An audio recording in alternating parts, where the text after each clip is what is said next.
और आगे से आगे शेयर करें। पहले से आपको मैसेज नहीं दे सके हैं कि फेसबुक पे लाइव आऊँगा,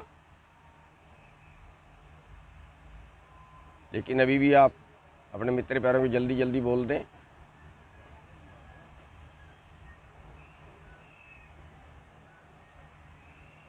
आप सबके धन्यवादी हैं कि आप हमारी हर पोस्ट को ज़्यादा से ज़्यादा शेयर करते हो और आप इस आंदोलन से लगातार जुड़े हुए हो।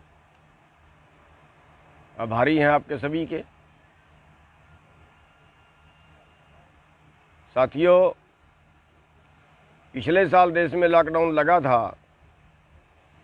हज़ारों लाखों मज़दूर एकदम बेसहारा हो गए थे और बहुत से लोगों की रास्ते में जाते जाते डेथ हो गई थी। बहुत बुरे बुरे सीन सामने आए थे, देख के रूह कांपती थी। लेकिन अब की बार फिर सरकार ने वैसे ही काम कर दिया और फिर लॉकडाउन लगाना शुरू कर दिया और फिर कर्फ्यू लगाना शुरू कर दिया। इससे बहुत से मजदूरों की फिर भूखे मरने की नौबत आएगी। पता नहीं देश को किस तरफ ले जाएंगे, क्या कर रहे हैं, कुछ समझ नहीं आती बात की। यहाँ पे पिछले 4-5 महीने से हम बैठे हुए हैं, यह दिल्ली के चौगिर्द बैठे हुए हैं 4-5 जगहों पे। पूरे देश में बड़ी बड़ी रैलियां करके आए हैं। हमें कहीं कोरोना नज़र नहीं आया, एक भी डेथ यहाँ कोरोना से नहीं हुई। सरकार कहती है कोरोना, फिर हवा खड़ा कर दिया। पता नहीं इस आंदोलन को बदनाम करने के लिए किया है, कौन सा षड्यंत्र है या अंतर्राष्ट्रीय षड्यंत्र है, खुदा जाने। लेकिन मज़दूरों के ऊपर फिर मुसीबत आ गई। साथियों, हम सभी मज़दूरों से कहना चाहेंगे, जो हरियाणा के, पंजाब के, दिल्ली के जो प्रवासी मज़दूर हैं, जो बाहर से आए हैं, दूसरे प्रदेशों से आए हैं, फिर उनको जाना एक तरह से भारी पड़ेगा। साथियों, हम उनसे यह अनुरोध करना चाहते हैं कि हमारा दिल्ली के चारों तरफ जो है वो धरने लगे हुए हैं, सारे बॉर्डरों पे। सब मज़दूर यहाँ पे आ जाएं। यहाँ पे लंगर फ्री है, सने बच्चों के, सने परिवार के यहाँ पे आके रहें। यहाँ कितना ही टाइम लगे, चाहे सरकार 6 महीने का लॉकडाउन लगाए, यहाँ पे आपको फ्री लंगर मिलेगा, आपकी फ्री रहने की व्यवस्था करेंगे, फ्री आपको सारा कुछ यहाँ पे मिलेगा, सारी सुविधा मिलेगी, कोई आपका खर्चा नहीं करवाया जाएगा, सब कुछ यहाँ फ्री है। जो मज़दूर भाई वापस जाना चाहता है और उसके पास इंतज़ाम ना हो, जिस मज़दूर भाई के पास यहाँ रहने की व्यवस्था, यहाँ खाने की व्यवस्था ना हो, तो उन सभी भाइयों से मैं अनुरोध करना चाहूँगा कि हमारे धरने गाजीपुर में है, टीकरी पे है, शाहजहाँपुर में है और ढांसा बॉर्डर पे है, कुंडली बॉर्डर पे है, दिल्ली में पलवल बॉर्डर पे है। तो जहाँ जहाँ भी भाइयों का नज़दीक पड़ता है, चाहे वो दिल्ली के अंदर के मज़दूर हैं, वो चाहे फरीदाबाद के, गुड़गांव के मज़दूर हैं, चाहे। साथियों नमस्कार। साथियों, बेनती है कि ज़्यादा से ज़्यादा जुड़ जाएं और भी अपने साथियों को लाइव पे जोड़ें। आपके थोड़े दर्शन हो जाएंगे, आपसे राम राम हो जाएगी। तो जल्दी से जल्दी इस पे जुड़ जाएं और जो आपके साथी हैं, आपके मित्र हैं, आपके प्यारे हैं, उन सबको साथ में जोड़ें।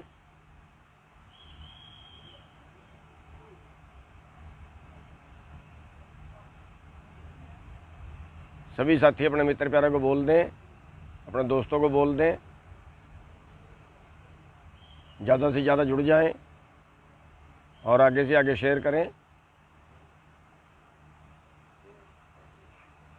पहले से आपको मैसेज नहीं दे सके हैं कि फेसबुक पे लाइव आऊँगा, लेकिन अभी भी आप अपने मित्र प्यारों को जल्दी जल्दी। Operation clean, operation clean, operation clean, जैसे पता नहीं क्या आफत पड़ने वाली है।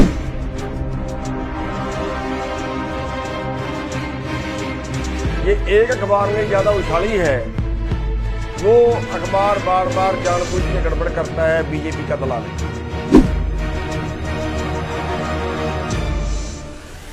कोरोना आ गया, बाय फोर्स उठाएंगे।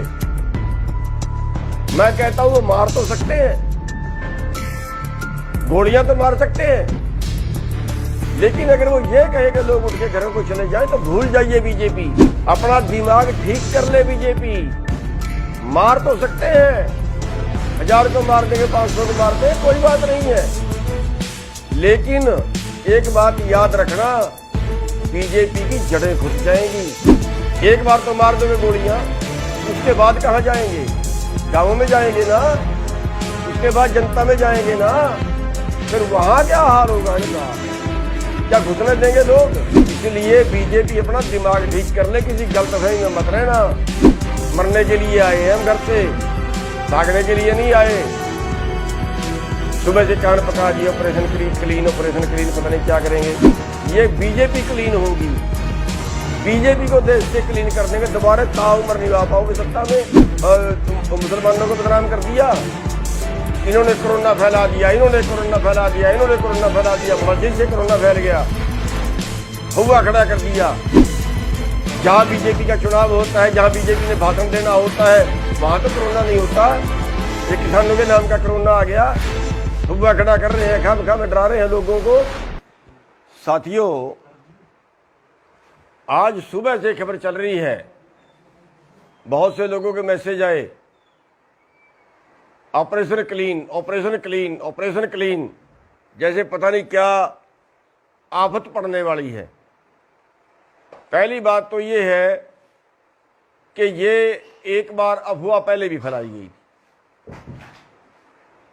और ये एक अखबार ने ज़्यादा उछाली है, वो अखबार बार बार जानबूझ के गड़बड़ करता है, बीजेपी का दलाल है। दूसरी बात, अगर वो ऑपरेशन क्लीन करते हैं, कह रहे हैं जबरदस्ती उठाएंगे, कोरोना आ गया, बाय फोर्स उठाएंगे, मैं कहता हूं वो मार तो सकते हैं, गोलियां तो मार सकते हैं, लेकिन अगर वो ये कहे कि लोग उठ के घरों को चले जाएं तो भूल जाइए बीजेपी, अपना दिमाग ठीक कर ले बीजेपी। मार तो सकते हैं, 1000 को मार देंगे, 500 को मार देंगे, कोई बात नहीं है, लेकिन एक बात याद रखना, बीजेपी की जड़ें खुद जाएंगी। एक बार तो मार दोगे गोलियां, उसके बाद कहां जाएंगे? गांवों में जाएंगे ना, उसके बाद जनता में जाएंगे ना, फिर वहां क्या हाल होगा इनका? क्या घुसने देंगे लोग? क्या वहां पे जा पाएंगे? ये राजनीति करनी है इनको, इसलिए बीजेपी अपना दिमाग ठीक कर ले, किसी गलतफहमी में मत रहना। ये किसान है, इनके मारे पिट्टे से नहीं भागने वाले, लठ से नहीं भागने वाले, और तुम्हारे दम नहीं है इतना गोलियां मार दो तुम, और मार दोगे तो मार देना, यहीं पे शहीदियां होंगी। मरने के लिए आए हैं हम घर से, भागने के लिए नहीं आए। सुबह से कान पका दिए, ऑपरेशन क्लीन, ऑपरेशन क्लीन, पता नहीं क्या करेंगे।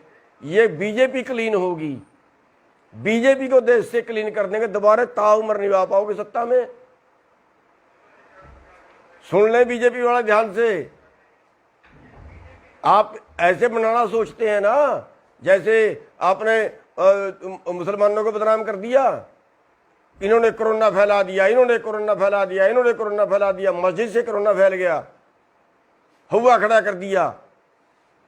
अब आप षड्यंत्र रच रहे हो, किसानों ने कोरोना फैला दिया, किसान नहीं मानते, किसान कोरोना फैलाएंगे। हमें पता है आपके षड्यंत्रों का, और दुनिया भी जानती है, कोई कोरोना वरोना नहीं है, बीजेपी का दलाल हो गया कोरोना। ये अगर बीजेपी वाले ऐसे करा दो ना, पश्चिमी बंगाल में चुनाव बंद करा दो ना, अपने 5 स्टेटों में चुनाव बंद, वहां नहीं कोरोना, कोरोना तो वहां भी है। जहां बीजेपी का चुनाव होता है, जहां बीजेपी ने भाषण देना होता है, वहां तो कोरोना नहीं होता। ये किसानों के नाम का कोरोना आ गया, हुआ खड़ा कर रहे हैं, खाम खाम डरा रहे हैं लोगों को, फिर ताकि किसानों को बदनाम कराया जाए, किसान के आंदोलन को बदनाम कराया जाए। ये षड्यंत्र लंबे नहीं चला करते, काट की हंडी बार बार नहीं चढ़ती। आज दे रहे हैं खट्टर साहब बयान, किसान चले जाएं घरों को, फिर बैठ जाएं। अरे बात मान लो ना भाई, कौन सा हमने देश मांग लिया, कौन सी तुम्हारी जगीरें मांग ली, मान जाओ ना। क्या मांग लिया तुम्हारे से हमने? अपना अधिकार तो मांग रहे हैं, जिंदा रहने का अधिकार मांग रहे हैं। क्यों कोरोना में लागू किया था आपने? तब कोरोना नहीं दिखे आपको, तब आंखें बंद थी बीजेपी की। जब कोरोना में आपने अध्यादेश लाए थे, देश उजड़ गया था। क्यों ले आए थे कोरोना के अंदर अध्यादेश? बताओ ना मेरे को, है कोई बीजेपी के पास जवाब? इस कोरोना के अंदर ये कानून लाना जरूरी थे क्या? कौन सा देश बर्बाद हो चला था? दलाली करते हैं कारपोरेट की। खाओगे इस देश को, बेचोगे इस देश को, बनाया था तुमने देश। अरे वो बीजेपी वाले हैं जिन्होंने तो देश की आजादी की लड़ाई में 1% योगदान नहीं का रहा। 60 साल तक इन्होंने झंडा नहीं चढ़ाया अपने उस पे, आरएसएस वालों ने अपने दफ्तर पे। आज बन गए देश के ठेकेदार, ये कोरोना से बचाएंगे देश को, कानून लागू करेंगे देश में। 11 मीटिंगें कर ली, कोई एक कानून तो बता दो जो किसान के पक्ष में है। आपने एक शब्द बताया हो 11 मीटिंगों के अंदर के किसान कहाँ कैसे बचेगा इन कानूनों से? हमने तो आपको लिख के दे दिया, हमने तो बुकलेट छपवा के दे दी, भेज दी सरकार को, जो और मंत्री मांगता उसको भेज दे कि इन कानूनों में काला क्या है। आप छपवाइए ना बुकलेट, बताइए ना देश को कि इन कानूनों से देश की तरक्की कैसे होगी, इन कानूनों से किसान कैसे बचेगा, इन कानूनों से किसान की आमदनी कैसे बढ़ेगी, बताइए ना। ये बीजेपी वाले हो, ये षड्यंत्र छोड़ दो, वरना बहुत बुरी होगी तुम्हारे साथ। ये जो तुम बार बार जा रहे हो ना, जगह जगह पे जाके सोच रहे हो आंदोलन वायलेंट हो जाए, किसी तरह से तुम्हारी बेइज्जती करें लोग, और फिर तुम कहो देखो ये कर दिया वो कर दिया। ये षड्यंत्र जो है सारे पुट्ठे पड़ेंगे तुम्हारे पे, क्योंकि तुम खुदा से बैर लगा रहे हो। तुम तो ये सोच रहे हो सारी दुनिया तुम ही चला रहे हो, तुम्हारे उस पर चलेगी। परमात्मा तो कोई चीज है ही नहीं। मारोगे इन लोगों को। स्कूल सारे आपने बंद कर दिए, पेपर आपने बंद कर दिए। अरे कहाँ ले जाना चाहते हो इस देश को? कोरोना कोरोना करके बर्बाद करके रख दिया देश। एक भी आदमी धरने पे कोरोना में मरा हो तो बता दो। सारे देश में घूम लिए हम, जब भी पापा के मिलते हैं लोगों को, दूसरे प्रदेशों में भी घूम लिए, एक आदमी को कोरोना हुआ हो तो बता दो। 5 जगह 6 जगह पे यहाँ पे लोग बैठे हैं, कहीं एक जगह पे एक भी आदमी कोरोना से मरा हो तो बता दो। कौन सा कोरोना है ये? क्यों बेवकूफ बना रहे हो देश का? अब कोरोना के नाम से इस आंदोलन को बदनाम करना चाह रहे हो आप लोग। अब कोरोना के नाम से हमारे पर सख्ताई बरतना चाह रहे हो आप लोग। आपको बता देते हैं, किसी गलतफहमी में पढ़ के मत कुछ कर देना। आप सोचते हो फोर्स ये कर देगी, फोर्स वो कर देगी, फोर्स वो कर देगी, उठा देंगे, गोली मार देंगे, लठ मार देंगे, कुछ कर देंगे। ये फोर्स वाले तुम्हारे नहीं है, हमारे ही बेटे हैं। उल्टी भी पड़ जाएगी, ये चक्कर में मत रहना, और फिर हमारे बीच में ही आओगे कल। ये प्रथा शुरू मत करना, ठीक रहोगे। हम शुरू नहीं करेंगे, पहले हम कुछ नहीं करेंगे। हम तो शांति से बैठे हैं, किसी को नुकसान नहीं कर रहे। सब्र की भी एक इंतहा होती है, कहीं टाइम होता है। 5 महीने बैठे हो गए, शर्म नहीं आई तुम्हें? 350 लाशें जा चुकी हमारी। किसी और चक्कर में मत रहना, सख्ताई बरतने के बता देते हैं, वरना ऐसा दिमाग ठीक होगा ना, दोबारा हाथ नहीं आएगी बात।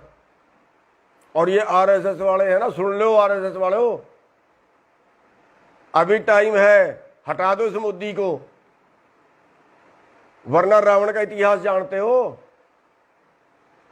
सोने की लंका थी और विद्वान भी था, राजहट में राज भी गया, सोने की लंका भी गई। जानते हो ना दुर्योधन को, राजहट में राज भी गया, परिवार भी गया। ये तुम्हारा बीजेपी का भी सत्यानाश करके जाएगा, और राज भी जाएगा, देश का भी सत्यानाश करके जाएगा। अगर कहीं देश की कोई वफादारी है ना, बचा लो इस देश को, भगा दो इस मोदी को, तुम्हारी जिम्मेवारी बनती है। राज तुमने लेना है, इस मोदी की खिचड़ कम है, तुम्हारी ज्यादा है। भगाइए इसको भी, बचा लीजिए देश को। और जो ये कहते हैं ना वहाँ अर्धसैनिक बल लगा देंगे, पुलिस लगा देंगे, सर्वे कर लिया, ये कर लिया, वो कर लिया, ड्रामे कर रहे हैं। कर लेना जो कुछ करते हो, हमारा खुला चैलेंज है, जितनी गोलियां मार सकते हो मार लेना। लाशें ही जाएंगी हमारी, जिंदे घर को नहीं जाएंगे, बता देते हैं आपको। और साथियों, इनसे घबराने की जरूरत नहीं है, इनकी गोलियां इतनी नहीं है। देश के किसानों को मार दें। इनके पास जेड़े नहीं है जो देश के किसानों को जेल में डाल लें। ये साथियों, हम यहाँ पे जमे हुए हैं और आप एक बात का और ध्यान रखना, सारे देश की निगाह होनी चाहिए इस आंदोलन के ऊपर। अगर यहाँ छोटी सी भी उन्नीस की कोई बात होती है ना, थोड़ी सी भी कोई बात होती है ना, पूरा देश दिल्ली की तरफ कूच कर देना, पूरा देश दिल्ली की तरफ कूच कर देना। रात को कार्रवाई होती है, रात को चल देना, दिन में कार्रवाई हो, दिन में चल देना, सारे काम छोड़ के आ जाना। साथियों, ये आंदोलन हम जीत के जाएंगे, हर कीमत पे जीत के जाएंगे। और चैलेंज है बीजेपी को, जो अत्याचार करना चाहती है वो कर ले, लेकिन आंदोलन नहीं हिलेगा अपनी जगह से। इसी चैलेंज के साथ मैं आपसे एक बार फिर सारे भाइयों से रिक्वेस्ट करूंगा कि सब भाइयों की नज़रें इस आंदोलन पे होनी चाहिए और इन बीजेपी वालों को हर जगह पे मुंह तोड़ जवाब दो। और इस आंदोलन में जब तक नहीं हम जीतेंगे तब तक ये आंदोलन चलता रहेगा, चाहे कोरोना आए, चाहे इनकी पुलिस आए, चाहे कोई और ये षड्यंत्र करें। इनके किसी षड्यंत्र के किसी झांसे से मत आना। आप सबका धन्यवाद। Operation clean, operation clean, operation clean, जैसे पता नहीं क्या आफत पड़ने वाली है।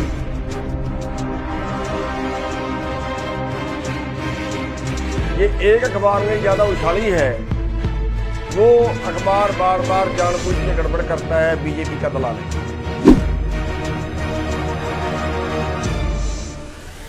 कोरोना आ गया, बाय फोर्स उठाएंगे। मैं कहता हूं वो मार तो सकते हैं, गोलियां तो मार सकते हैं, लेकिन अगर वो ये कहे कि लोग उठ के घरों को चले जाए तो भूल जाइए बीजेपी। अपना दिमाग ठीक कर ले बीजेपी। मार तो सकते हैं, 1000 को मार देंगे, 500 को मार देंगे, कोई बात नहीं है, लेकिन एक बात याद रखना, बीजेपी की जड़ें घुस जाएंगी। एक बार तो मार दोगे गोलियां, उसके बाद कहां जाएंगे?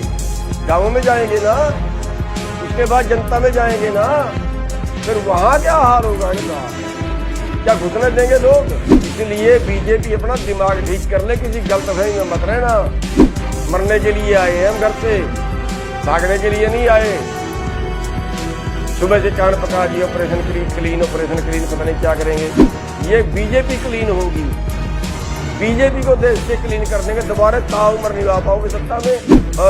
मुसलमानों को बदनाम कर दिया, इन्होंने कोरोना फैला दिया, इन्होंने कोरोना फैला दिया, इन्होंने कोरोना फैला दिया, मस्जिद से कोरोना फैल गया, हुआ खड़ा कर दिया।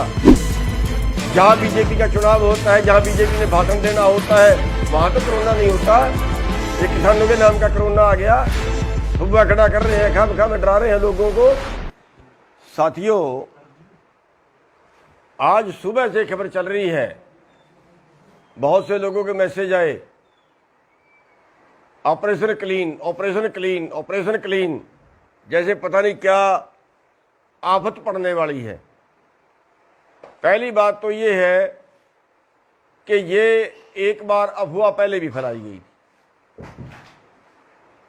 और ये एक अखबार ने ज़्यादा उछाली है, वो अखबार बार बार जानबूझ के गड़बड़ करता है, बीजेपी का दलाल है। दूसरी बात, अगर वो ऑपरेशन क्लीन करते हैं, कह रहे हैं जबरदस्ती उठाएंगे, कोरोना आ गया, बाय फोर्स उठाएंगे, मैं कहता हूं वो मार तो सकते हैं, गोलियां तो मार सकते हैं, लेकिन अगर वो ये कहे कि लोग उठ के घरों को चले जाएं तो भूल जाइए बीजेपी। अपना दिमाग ठीक कर ले बीजेपी।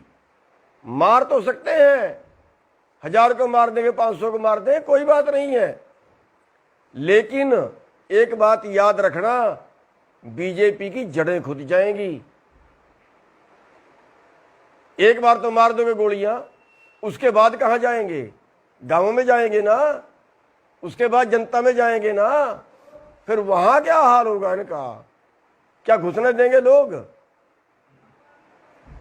क्या वहां पे जा पाएंगे? ये राजनीति करनी है इनको।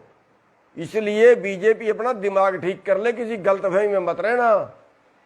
ये किसान है, इनके मारे पिट्टे से नहीं भागने वाले, लठ से नहीं भागने वाले, और तुम्हारे दम नहीं है इतना गोलियां मार दो तुम और मार दोगे तो मार देना यहीं पे सी।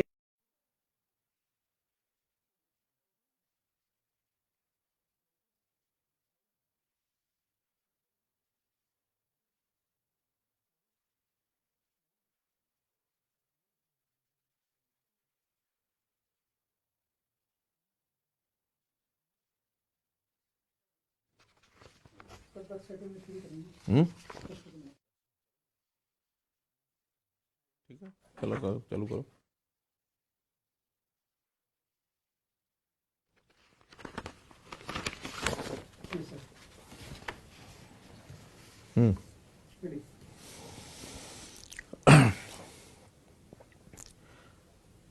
मेरे प्यारे हरियाणा वासी भाइयों बहनों, आज काफी समय के बाद फिर आपसे बातचीत करने के लिए हरियाणा की बात इस कार्यक्रम में मैं आया हूं। आपको याद होगा कि पिछले वर्ष जब ये कोरोना का समय चल रहा था, प्रोक्योरमेंट भी इसी अप्रैल मास में चली थी, तो लगातार हमने लगभग 3 महीने हर सप्ताह 1 बार 2 बार ये बातचीत हम करते थे। समय ऐसा आया कि सारी चीजें ठीक होती नजर आई। कोरोना विशेष तौर पर फरवरी के महीने तक ऐसा लगता था कि भी कोरोना काल समाप्त हो रहा है, लेकिन अचानक मार्च के महीने में ही फिर से इसने ऊपर उठना शुरू कर दिया। पिछले वर्ष भी ये मार्च में प्रारंभ हुआ था, इस वर्ष भी मार्च के बाद इसने फिर से दूसरा एक प्रकार से जो इसकी बारी है वो शुरू हो गई, सेकंड वेव ऑफ कोरोना जिसको मैं कहूंगा। लेकिन जो अजीब बात है कि जो पहली वेव थी वो लगातार मार्च से लेकर के और अक्टूबर तक, सितंबर तक इसी प्रकार से यानी आगे बढ़ते बढ़ते वो प्रतिदिन जो केसेस थे वो हमारे बढ़ते हुए मैक्सिमम 3100 केस एक दिन में गए थे। लेकिन इस बार ये एक तेजी से बढ़ते हुए पिछले 1.5 महीने में ही यानी कल की जो संख्या है 5858 ये केस पहुंच गए, यानी पहले से भी लगभग दुगना लेवल पर ये पहुंचे हैं। एक चिंता हुई है और उस चिंता के कारण से सारा देश, बहुत से प्रांत बहुत तेज गति से आगे बढ़ रहे हैं, उसमें हरियाणा भी पीछे नहीं रह पाया है। हमारा पड़ोस का प्रदेश चाहे पंजाब हो, चाहे चंडीगढ़ हो, दिल्ली हो, उत्तर प्रदेश हो, राजस्थान हो, सभी इस तेज गति से आगे बढ़ रहे हैं। इस बार अंतर थोड़ा ये है कि पिछली बार शुरुआत हुई थी, दिल्ली और आसपास के जिले वो ज़्यादा तेजी से आगे बढ़ रहे थे, लेकिन इस बार जीटी रोड के जिले जिसमें चंडीगढ़ के साथ लगते पंचकुला है, अंबाला है, कुरुक्षेत्र है, यमुनानगर है, करनाल है, ये जिले कंपैरेटिवली आगे बढ़े हैं। और साथ ही दिल्ली के साथ लगते जिले गुरुग्राम और फरीदाबाद, इन्होंने भी अपनी संख्या बढ़ानी शुरू कर दी है। हालांकि बाकी प्रांतों की तुलना में हमारा रिकवरी रेट, जो एक समय तो ऐसा था कि 98% 98% तक रिकवरी रेट हो गया था, लेकिन अभी घट करके 90% तक आ गया है। बहुत प्रदेश हमारे से पीछे हैं, लेकिन दूसरे प्रदेशों की तुलना का विषय नहीं है। हम चाहते हैं कि कोरोना हमारे यहाँ बिल्कुल नहीं आना चाहिए, आया है तो जल्दी से जल्दी जाना चाहिए। तो इसके लिए हमने बहुत सी सावधानियाँ, जैसे पिछले वर्ष बरती थी उसी प्रकार की सावधानियाँ इस बार भी बदलने के लिए हमने कहा है। और आज ही एडवाइजरी जारी की है हमने डिपार्टमेंट की तरफ से, जिसके अंदर सूचनाएं दी गई हैं कि इस बार हमको ये काम करने हैं, ये काम नहीं करने हैं। पिछली बार चूंकि नया अनुभव था तो उसमें थोड़ा पैनिक ये थोड़ा ज़्यादा हो गया था, और पैनिक होते हुए लोगों ने अपने व्यवसाय, यानी हालांकि लॉकडाउन के समय हमने अपेक्षा की थी कि सब बाजार बंद करें, सभी उद्योग भी बंद होने चाहिए, और उसका दुष्परिणाम ये हुआ था कि बहुत से मजदूर वो पलायन करके अपने अपने घरों में दूसरे प्रदेशों में जाने लग गए थे। लाखों की संख्या में मजदूर गए, वो वापस भी आए। जब स्थितियां ठीक हुई तो वापस अपना जो उद्योग है, आर्थिक जो सारा चक्र है, वो ठीक अपने लेवल पर आ गया और दोबारा से अपनी गति ने पकड़ा। इस बार हम सावधानी बरत रहे हैं कि उस प्रकार का पैनिक न हो, और पैनिक होने का कारण इसलिए भी नहीं है कि एक अनुभव ऐसा बता रहा है कि कोविड का जो भी मरीज है उसका निश्चित एक क्रम बना है कि वो 14 दिन से और 20 दिन के अंदर अंदर ये समाप्त हो जाता है, ठीक हो जाता है। अगर कहीं अलग से बीमारियां कुछ होती हैं वहां थोड़ा खतरा ज्यादा होता है। उसके लिए हमने मेडिकल हेल्प, जितनी भी उसकी चिकित्सीय व्यवस्था है वो सारी हमने की है।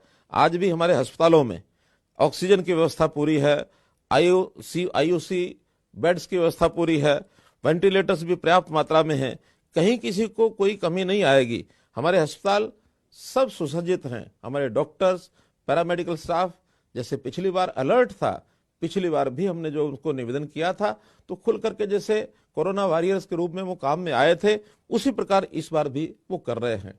आगे नया यानी व्यक्तियों को कोरोना ना फैले इसके लिए और जो कई आयाम हैं वो भी हम सब कर रहे हैं। जैसे टेस्टिंग है, टेस्टिंग अभी भी 30,000 से ऊपर ये प्रतिदिन होती है और टेस्ट होने के बाद जो व्यक्ति यानी कोरोना से प्रभावित होते हैं, पॉजिटिव निकलते हैं, फिर उसके बाद उनकी ट्रैकिंग होती है और ट्रेसिंग होती है कि उनके साथ कौन कौन व्यक्ति पिछले 2 दिन में या 3 दिन में संबंध में आए हैं।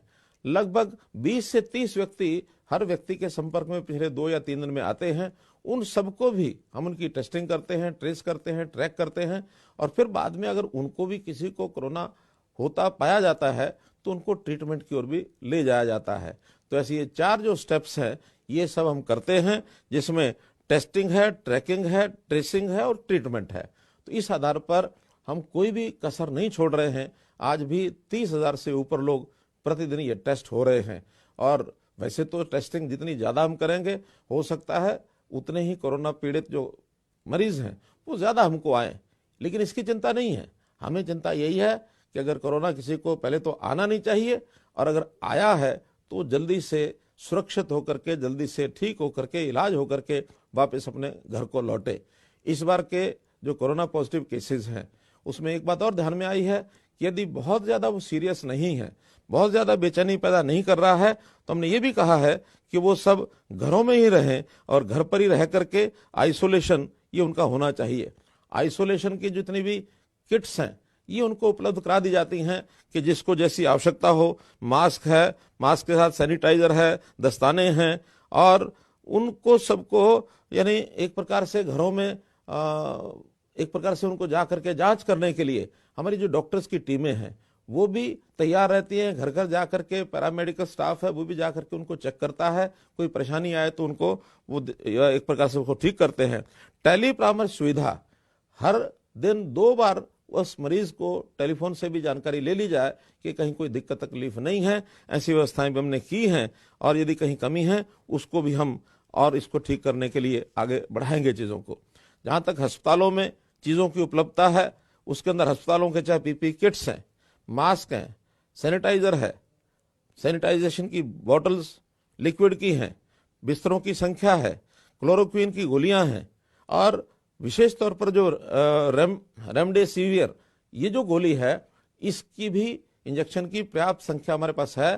कहीं किसी को परेशान होने की जरूरत नहीं है। ये एक ऐसी दवा है जो बहुत आवश्यक होने पर ही वो मरीज को लगाई जाती है। हमने इसके लिए हेल्पलाइन नंबर भी बनाए हैं 3 जिलों का, विशेषकर पंचकुला, गुरुग्राम और फरीदाबाद, जिनका एक अलग से नंबर रखा है। अगर आप चाहें तो आप नोट कर सकते हैं, वैसे समाचार पत्रों में दिया भी है, फिर भी उसको नोट करें। 855-889-3911 855-889-3911 ये 3 जिलों के लिए इस नंबर पर हम जो है हेल्प लाइन के नाते इसका उपयोग कर सकते हैं। और अन्य जो जिले हैं उसमें 1075-1075 इस 4 अंकों के नंबर का हम उपयोग कर सकते हैं। अभी जो कोरोना मरीज होते हैं उनके लिए तो ये सब सावधानियां हैं, लेकिन आगे लोगों को कोरोना ना हो इसके लिए भी हमने जो इलाज किए हैं, एक तो वैक्सीनेशन का टीका। हमारे वैज्ञानिकों को इस बात की बधाई है कि दुनिया के जो अग्रणी देश हैं उसी प्रकार से हमारे वैज्ञानिकों ने ये जो वैक्सीनेशन का टीका इजाद किया है, इसमें हम लोगों ने अपने देश के लोगों को तो टीका लगाना शुरू किया ही है, आसपास के कुछ छोटे देश, क्योंकि हम मानते हैं विश्व का एक बंधुत्व का भाव ये ध्यान में आना चाहिए। आखिर तो ये बीमारी एक वैश्विक महामारी है, कोई केवल एक देश और प्रदेश की नहीं है। तो हमने जहां आवश्यकता थी उनको भी सप्लाई करना शुरू किया, लेकिन अपने भी देश के हर प्रदेश को जितनी आवश्यकता है वो वैक्सीनेशन टीके भेजे जा रहे हैं। अपने प्रदेश में भी किसी प्रकार की कोई कमी नहीं है। कई प्रकार के जो ये टीके हैं वो लगाए जाते हैं। प्रतिदिन जितनी भी व्यवस्थाएं की गई हैं उसके अंदर अभी तक 30,50,000 वैक्सीनेशन के टीके ये सब लगाए जा चुके हैं। पिछले दिनों में हमने 11 तारीख से 14 तारीख तक एक वैक्सीनेशन का प्रदेश व्यापी टीका महाअभियान ये चलाया था। वैक्सीनेशन उत्सव इसका नाम दिया था, जिसमें लगभग 6 लाख टीके ये हमने उन 5 दिनों में ही लगाए हैं। अभी 20 अप्रैल से एक बड़ा महाअभियान सभी विभागों के सहयोग से फिर से करने वाले हैं, ताकि 45 वर्ष से ऊपर की आयु के सब लोग ये वैक्सीनेशन का टीका ये अवश्य लगवा लें। ये टीका 2 बार लगता है, एक बार प्रारंभ में और उसके बाद 3 सप्ताह के बाद उस टीकों को फिर से लगाया जाता है, ताकि दूसरे टीके के कुछ दिन तक हम अपने शरीर की एंटीबॉडीज पर्याप्त मात्रा में बन जाने पर अपने आप को सुरक्षित कर सके कि अब जो है किसी भी ऐसे जो खतरे की कोई ऐसी नज़दीक हमारे नहीं आएगा कोरोना, जिसके कारण से अपने आप को बचाव ये सुरक्षित कर सके। हो सकता है केंद्र सरकार की ओर से कुछ दिन बाद ये 45 वर्ष आयु जो है इसमें और भी कम की जा सकती है, फिर बाकी नौजवानों को भी उस टीके को लगवाने की जो आवश्यकता है वो होगी। साथ ही हमने कुछ विधि निषेध इसकी सूचनाएं भी जारी की हैं। आखिर मास्क पहनना ये आवश्यक है, मास्क ना होने पर हम चालान भी करते हैं। 500 रुपये का चालान, साथ में मुफ्त में मास्क भी दिए जाते हैं। चाहे हमारे पुलिस के द्वारा, जो ट्रैफिक पुलिस है अथवा अन्य पुलिस है, चौक पर जहां भी कोई बिना मास्क पहने मिलता है तो उसको अवश्य चेक किया जाएगा, चाहे वो वाहन पर है चाहे वो पैदल चल रहा है, लेकिन मास्क पहनना अवश्य है। ऐसे ही बाजारों के अंदर भी जहां भी व्यक्ति अपने काम के लिए जाता है, भीड़ ना लगाएं। अलग अलग संख्या में लोग आते जाते रहते हैं तो उसका कोई बहुत बड़ी कठिनाई नहीं आती है, लेकिन इकट्ठे झुंड में, भीड़ में वो इकट्ठे न हो, इसका भी सावधान रखें। खास करके सार्वजनिक स्थानों के ऊपर, चाहे वो बाजार हैं, सिनेमाघर हैं, पर्यटन स्थल हैं, धार्मिक स्थान हैं, मंडियां हैं, सब्जी मंडियां हैं, इन सब स्थानों पर भी हम जब जाए तो अपना मास्क भी लगा कर रखें, लेकिन एक साथ भीड़ में लोग इकट्ठे न हों। इसी प्रकार से हमने जो कोरोना का कर्फ्यू, ऐसे भी एक प्रावधान किया है कि रात्रि 9 बजे से लेकर प्रातःकाल 5 बजे तक कोरोना कर्फ्यू रहेगा। बिना पास के कोई भी व्यक्ति बाहर न निकले। 9 बजे अपने अपने कार्यक्रमों को समाप्त करके और घर पहुंचे। घर पहुंचने तक आपको कुछ नहीं कहा जाएगा, लेकिन इसके बाद 10 बजे के बाद तो तुरंत उसकी कोई ना कोई कार्रवाई वो निश्चित रूप से की जाएगी। जहां तक सामूहिक कार्यक्रम जैसे विवाह शादी है अथवा किसी दुख में सुख में लोग इकट्ठे होते हैं, उसकी भी हमने सीमा लगाई है कि इंडोर में कहीं भी कोई इंडोर फंक्शन है, बंद कमरे में है, बंद हॉल में है, तो उसकी कैपेसिटी का आधा, अधिकतम 50 व्यक्ति, इससे ज्यादा इकट्ठे न हो। और अगर बाहर कहीं मैदान में करना है तो 200 से ज्यादा व्यक्ति इकट्ठे नहीं होने चाहिए। कुछ लोगों ने पहले से अपने फंक्शंस तय किए हुए हैं, अभी से सुनिश्चित करें कि संख्या की सीमा को न तोड़ें। अच्छा हो कि ये सारे जितने कार्यक्रम हैं इनको रात्रि की बजाय अगर हम दिन में इनका उपयोग यानी इसको करेंगे कार्यक्रम का आयोजन, तो ज़्यादा लाभ रहेगा। आजकल नवरात्र के दिन चल रहे हैं और नवरात्रों के दिनों में भी जैसे भजन कीर्तन संध्या होती है, इसको हम सायंकाल के समय, दिन के समय करें, ज़्यादा अच्छा होगा। तो इससे भी हम अपने आप को इन सावधानियों को कर पाएंगे और अपने आप को बचा पाएंगे। मित्रों, हमने इसके लिए जितने भी स्कूल हैं, 1ली से और 12वीं तक के सभी स्कूलों को 30 अप्रैल तक बंद कर दिया है। और न केवल स्कूल बंद किए हैं, बल्कि अभी जो इसी सप्ताह 10वीं की परीक्षाएं होने वाली थी, उन परीक्षाओं को रद्द कर दिया है। अब वो परीक्षाएं नहीं होंगी, बल्कि उनका मूल्यांकन अलग प्रकार से करके उनको अगली कक्षाओं में कर दिया जाएगा। जहां तक 12वीं की परीक्षा है, इनको स्थगित किया गया है। जैसे ही स्थिति ठीक होती है कोरोना की, उसके बाद इसका टाइम टेबल बना करके और निश्चित रूप से इसको यानी परीक्षा को जो है लिया जाएगा। उस समय जैसी व्यवस्था होगी वैसी करेंगे। कोरोना को न आए ये हमारी इच्छा है, आए तो जल्दी से इलाज हो, ये उसका एक हमारे अपने हाथ में है। हम सब स्वयं सावधान होकर अपने आप को बचाएंगे, अपने परिवार को बचाएंगे, अपने आस पड़ोस के लोगों को बचाएंगे, ये बहुत सावधानी रखने की जरूरत है। अब एक विषय जो बहुत ही मुझे एक प्रकार से कष्टदायक स्थिति है, उसको मैं वर्णन कर रहा हूं। पिछले बार भी अप्रैल के महीने में हम देखते हैं कि हमारी जो मंडियां थी उसके अंदर प्रोक्योरमेंट का विषय चल रहा था। वो प्रोक्योरमेंट तो इस प्रकार से वैसे ही चल रही है, उसके बारे में बाद में चर्चा करूंगा।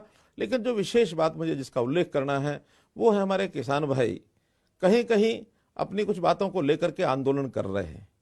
ये बात ठीक है कि आंदोलन करना हर किसी का लोकतांत्रिक अधिकार है। कहीं कहीं इस लोकतांत्रिक व्यवस्था को जब तोड़ा जाता है उस समय प्रशासन को भी कठिनाई होती है, सरकार को भी कठिनाई होती है। वो चीज तो बाद में हम देखेंगे, लेकिन अभी तो इतना ही है कि उसके कारण से जो लोग इकट्ठे होते हैं, जब इकट्ठे होते हैं तो निश्चित रूप से कोरोना के फैलाव का भय वहां बना रहता है। हमको पता ही नहीं रहता कि कौन कोरोना पॉजिटिव हो गया होगा, कौन नहीं हुआ होगा। जहां जहां लोग इकट्ठे होते हैं वहां की अब चर्चा हम करें तो बहुत स्थानों पर कई विद्यालयों में विद्यार्थी अथवा सामूहिक रूप से उनके अध्यापक, आज तो एक बस अड्डे के अंदर वहां जो ड्राइवर कंडक्टर उनको देखा गया कोरोना के टेस्ट हुए तो 15-16 लोग एक साथ कोरोना पॉजिटिव निकले, तो उस बस अड्डे को भी 24 घंटे के लिए बंद किया गया है। तो ऐसा निश्चित ही जहां लोग इकट्ठे बैठते हैं, दिन रात एक साथ रहते हैं, तो कोरोना के होने का एक संभावना बनी रहती है। मैं ये कहता हूं कि आखिर आंदोलन कोई भी एक बात लेकर के हम मानो बैठे हैं, हमारे अधिकार, कोई बात हम कर सकते हैं कि हमारे अधिकार हैं, इसको सुरक्षित करना है, हमारी समस्याएं हैं, इसको हल करना है। विवाद हो सकता है कि वो समस्या हमारी कैसी है, कैसी नहीं है, हल होगा नहीं होगा, ये एक विचारों का अंतर हो सकता है। लेकिन आज विषय है महामारी का। ये महामारी एक संकट है। इस संकट की उपस्थिति में कहीं कोई विवाद नहीं है। ये संकट पूरे देश और दुनिया का है। ये संकट हमारे अंदर भी आ चुका है। हर प्रदेश में, आसपास के प्रदेशों में हजारों की संख्या में लोग प्रभावित हो रहे हैं। तो आखिर हम भी इन सावधानियों को क्यों ना बरतें। जान है तो जहान है। अगर हमारी जान नहीं बची तो फिर ये सब चीजें यहीं के यहीं रह जाएंगी। इसलिए मेरी अपील है ऐसे किसान बंधुओं से कि ये अवसर अब उस प्रकार के आंदोलन करने का नहीं है, इकट्ठे रहने का नहीं है। आपके आंदोलन को दर्ज किया जा रहा है। मैं तो यहां तक कहूंगा कि अगर कोरोना न हो, दोबारा से भी आपको इसी स्थिति में ऐसे ही आकर आंदोलन करना, हमको कोई आपत्ति नहीं है। लोकतांत्रिक व्यवस्था बनाए रखनी चाहिए। लोकतंत्र जैसा हमारा अधिकार है, ऐसे दूसरों का भी लोकतंत्र का अधिकार है। तो हम किसी दूसरे के कष्ट का भी कारण न बने। तो मैं तो यही चाहूंगा कि हम लोग आज इस आंदोलन को यहीं समाप्त करें, अपने अपने स्थानों पर जाएं, अपने परिवार की भी चिंता करें, अपनी भी चिंता करें, अपने समाज की भी चिंता करें। कोरोना हुआ है तो उसका इलाज कराएं, कोरोना आगे फैले नहीं तो उसकी सारी व्यवस्थाएं जो प्रबंध बताए हैं वो सब प्रबंध करें। ये एक बहुत बड़ा एक मानव के प्रति जो उपकार है वो हम सबका होगा। तो हम सब सावधान यदि रहेंगे तो निश्चित रूप से ही ये एक काम जो हमारा दायित्व बनता है, सबका सामूहिक दायित्व, उसको हम जरूर कर पाएंगे। जहां तक मंडियों में इस समय प्रोक्योरमेंट की बात है, प्रोक्योरमेंट पिछले वर्ष भी कोरोना के समय में ही हुई थी और ठीक प्रकार से सारी व्यवस्था हमने की थी। बाजारों में भी हमने मास्क उपलब्ध कराए थे, सैनिटाइजर उपलब्ध कराए थे और सब लोग दूरी बना करके रखें, ऐसे काम सबने किए थे। और मंडियों के परचेज सेंटर ये हमने अलग से बनाए थे, बड़ी संख्या में बनाए थे। इस बार भी हम वो सब कर रहे हैं। हमारी प्रोक्योरमेंट में इस समय आधे से ज्यादा अनाज जो है वो मंडियों में आ चुका है, लगभग 60%। 80 लाख मीट्रिक टन ये अनाज आना है। 50 लाख मीट्रिक टन ये अभी तक आज तक आ चुका है, जिसमें से 40 लाख मीट्रिक टन इसकी एक प्रकार से खरीद की जा चुकी है और 25 लाख मीट्रिक टन लगभग उसका उठान भी हो चुका है। तो ये उठान हर दिन बढ़ोतरी इसकी हो रही है। उठान जल्दी से जल्दी हो, ये हमारा प्रयत्न है। ट्रांसपोर्ट व्यवस्थाएं सबने की हुई हैं। डिप्टी कमिश्नर्स को पूरे अधिकार दिए हुए हैं कि ट्रांसपोर्टर्स को यदि माल उठाने में दिक्कत आती है अलग से व्यवस्थाएं करें, लेकिन मंडियों में अनाज रखा न रह जाए, क्योंकि अनाज जो है वो खुले आकाश के नीचे रखा है। जैसा हम देख रहे हैं आज भी वर्षा का मौसम हरियाणा में बना हुआ है। कहीं अगर वर्षा आती है तो उस अनाज का नुकसान हो सकता है। वो नुकसान चाहे किसान का हो, चाहे सरकार का हो, चाहे किसी एजेंसी को हो, एफसीआई का हो, आखिर तो हमारा सबका नुकसान है। प्रदेश का नुकसान, किसान का नुकसान, जनता का नुकसान, देश का नुकसान, आखिर हमारा सारा सबका नुकसान है। तो ये नुकसान किसी का ना हो, इसकी सावधानी बरतने के लिए आज जो अनाज आए हुए हैं उसका जल्दी से उठान हो, ऐसा मैं सभी एजेंसी के ट्रांसपोर्टर्स को कहूंगा, डिप्टी कमिश्नर्स को भी कहूंगा। लेकिन मैं किसानों से भी अपील करूंगा कि एक दिन के लिए, 2 दिन के लिए जहां ज्यादा अनाज आ गया है, ग्लटिंग हो गई है, भीड़ हो गई है, अनाज बाहर निकाला नहीं जा रहा है, वहां 2 दिन लाने की स्पीड थोड़ी कम कर लें। 2 दिन के बाद ये सारी मंडियां खाली होने पर, या सारी खाली नहीं होंगी तो कम से कम उतनी जगह बनने पर दोबारा से हम लेकर के आएंगे, तो इसमें हमारा भी लाभ होगा। ये जरूर हम करें। और जहां तक मंडियों में व्यवस्था की बात है, सब व्यवस्थाएं हमने पूरी की हैं। बारदाने की कहीं कोई कमी नहीं है, गोडाउन्स में जगह की कोई कमी नहीं है। ट्रांसपोर्टेशन में थोड़े वाहनों की कमी हो सकती है, जिसका मैंने कहा कि डिप्टी कमिश्नर को हमने पूरे अधिकार दिए हैं, वो सब इसको ठीक कराएंगे। और जहां तक पेमेंट की बात है, पैसे की बात है, इस बार व्यवस्था की है कि किसान के हर एक के खाते में ये पैसा जाएगा। अभी तक मेरी जानकारी के हिसाब से 650 करोड़ रुपया ये किसानों को जा चुका है, क्योंकि अभी 3 दिन से ही पैसा जाना शुरू हुआ है। बाकी जितनी भी अनाज की खरीद है, वो खरीद जैसे ही उठान होता है, उठान के साथ साथ एग्जिट पास कटने के बाद और उनका जो टाइम है पेमेंट का वो शुरू हो जाता है। उसके 72 घंटे के अंदर अंदर उनके खाते में ये पेमेंट जरूर पहुंचेगी, ऐसा हमने सुनिश्चित किया है। तो इस प्रकार से आप सबका इसमें सहयोग चाहिए, किसानों का भी सहयोग चाहिए, मंडी में आड़ती भाइयों का भी सहयोग चाहिए। हमारा जो एडमिनिस्ट्रेशन है वो डट करके अपनी ड्यूटी निभा ही रहा है, कहीं कोई लापरवाही न बरते, ये मेरा आपसे अनुरोध है। मैं फिर से आज उसी विषय पर आऊंगा कि जो कोरोना की महामारी है, इससे हमको बचना है। और ये लगातार दूसरे वर्ष का ये क्रम चल पड़ा है। पिछले अनुभवों का लाभ उठाते हुए हम इस बार सारी बीमारी से दूर रहने के लिए जो विधि निषेध बताए हैं उसको लागू करें और कोई पैनिक ना फैलने दें। खास करके मैं हमारे जो मजदूर भाई हैं, जो फैक्ट्रियों में काम करते हैं, उनसे मैं आग्रह करूंगा कि यहाँ रहें चाहे अपने प्रदेश में रहें, घर में रहें, स्थिति एक जैसी है, कहीं अंतर पड़ने वाला नहीं है। सावधानियां यहाँ भी बरतनी होंगी, सावधानियां वहां भी बरतनी होंगी। इसलिए हम निश्चिंत होकर के बिना किसी चिंता से अपने अपने काम में लगे रहें। और वहां पर जो सूचनाएं आपको मिलती हैं, डिस्टेंस, दूरी बनाकर रखना, आधी संख्या दिन में काम करे, अगर डबल शिफ्ट करनी है तो आधी संख्या रात को करे, 3 शिफ्टें करनी है तो 3 बार शिफ्टें करें, इस प्रकार से। और किसी को छुट्टी के दिन भी अगर कोई फैक्ट्री बंद रहती है तो छुट्टी के दिन का उपयोग करें, लेकिन लगातार अपने काम को करते हुए सारी व्यवस्थाएं जो हमारे प्रबंधक हैं, जितने भी उद्योगपति हैं, वो सब प्रबंध व्यवस्था करके स्थानीय हमारे डिस्ट्रिक्ट एडमिनिस्ट्रेशन के साथ जुड़ करके रहें। कोई भी किसी प्रकार की कठिनाई आएगी तो हरियाणा सरकार आपके साथ खड़ी है, हरियाणा सरकार हर प्रकार सहयोग करेगी, किसी को कोई तकलीफ नहीं आने दी जाएगी। चाहे किसी को राशन की बात है, किसी को आर्थिक तंगी है तो आर्थिक स्थिति की बात आएगी,